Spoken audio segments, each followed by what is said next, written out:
Monitoring conditions on the Potomac River as officials say harmful bacteria trapped in the snow and ice could pose a threat. If you drive, walk, or even run near the Potomac River, you could notice a rather unpleasant smell as well. Nearly a month ago, a water pipe failure released hundreds of millions of gallons of raw sewage into the river. Sarah Robertson is in Georgetown. Well, the Potomac River is still frozen, but with highs in the 50s this week, officials say they are worried about potential health implications once it does thaw. People at Georgetown waterfront today less than thrilled to hear about the sewage spill. I might have to invest in like a mask or a clothespin for my nose come the springtime because definitely don't want to be smelling like, Victorian London down here. It's super gross and it's dangerous, especially where I live. There's a lot of communities of people that love to use like Great Falls Park. They go kayaking, walking along the canal and everything.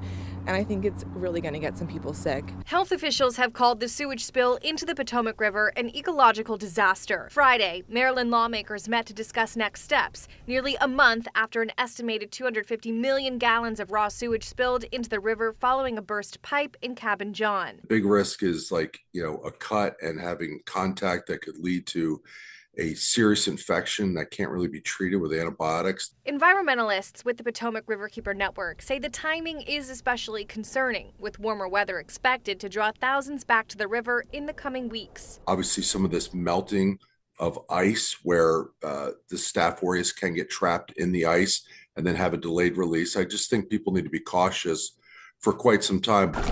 Researchers from the University of Maryland testified that toxic bacteria have been detected up to 9 miles downriver from the initial rupture, reaching areas near Alexandria and National Harbor.